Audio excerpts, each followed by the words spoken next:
Les dieux existent. Ils ne sont pas des symboles. Ils ne sont pas des légendes. Ils ne sont pas des métaphores. Ils sont des volontés, des présences, des forces conscientes. Argon, Irke, Shibaya, Charon, Baal. Ils marchent dans l'ombre des royaumes. Ils pactisent, ils manipulent, ils inspirent, ils détruisent. Ils peuvent descendre, rien ne les en empêche.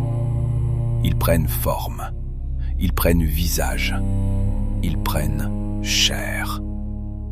Et pourtant, ils ne descendent presque jamais. Mais pourquoi ?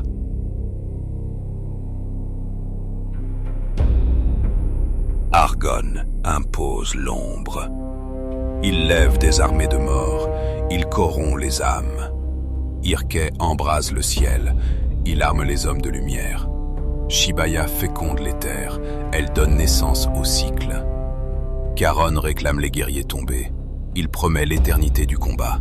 Baal infiltre. Il ne conquiert pas par la force, mais par le pacte.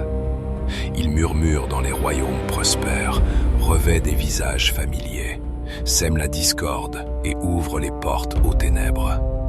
Il ne lève pas d'armée, il les prépare.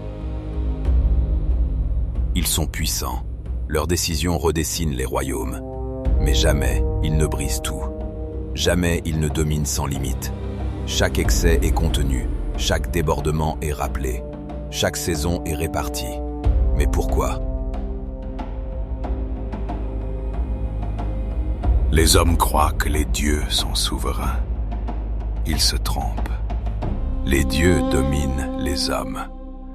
Mais ils n'ont jamais dominé le monde.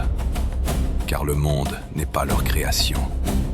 Il est inscrit dans quelque chose de plus vaste, plus ancien, plus froid. Il existe un ordre que même les dieux ne transgressent pas. Un rythme, une architecture invisible. Un fil tendu entre le passé, le présent et l'avenir. Les saisons ne sont pas des caprices. Les cycles ne sont pas des accidents. Les guerres ne durent jamais éternellement. Quelque chose ajuste, quelque chose observe. Les armées se figent, les prêtres se taisent. Même Argon suspend son ombre. Même Irkai retient sa flamme. Pourquoi ? Parce qu'il existe une force qui ne descend jamais. Une force qui n'a pas besoin d'incarnation. Une force qui ne pactise pas, qui ne séduit pas, qui ne menace pas. Elle régule. Les dieux peuvent prendre forme, mais le temps n'a pas de visage. Les dieux peuvent manipuler les hommes, mais ils ne manipulent pas les cycles. Ils évoluent en leur sein.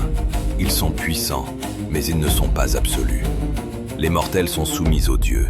Les dieux sont soumis au temps. Kairos, il n'aime pas. Il ne hait pas.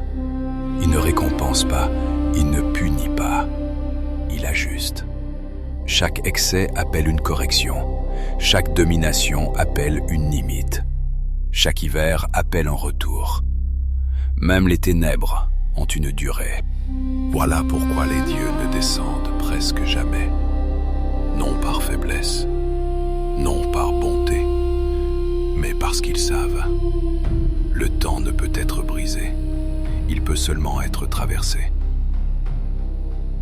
Et tant que le temps se déploie, les dieux observent. Ils interviennent, puis se retirent, car aucune volonté, pas même divine, n'échappe au cycle.